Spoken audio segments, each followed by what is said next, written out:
Čo robiť, keď sa vám stratí blízka osoba s Alzheimerom? Zachovajte pokoj a zistite obľúbené miesta. Osoby s Alzheimerom sa často vracajú na miesta, kde sa cítili bezpečne. Bývalý domov, bývalá práca, park alebo kostol. Skontrolujte tieto lokality ako prvé.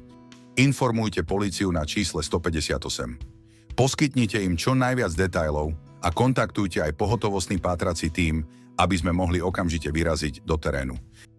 Využite moderné technológie. Ak vaša blízka osoba nosí GPS lokátor alebo mobil, skúste ho vystopovať pomocou aplikácií na sledovanie polohy. Poučte sa zo skúseností a zabezpečte prevenciu.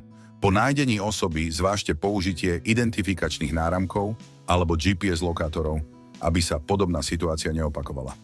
Ak máte vlastné skúsenosti alebo tipy, podelte sa o ne s nami v komentároch. Vaše rady môžu byť neoceniteľné pre ostatných, ktorí prechádzajú podobnou situáciou. Viac podrobných rád a tipy na aplikácie na sledovanie polohy blízkeho nájdete v článku na našom webe patranie.org.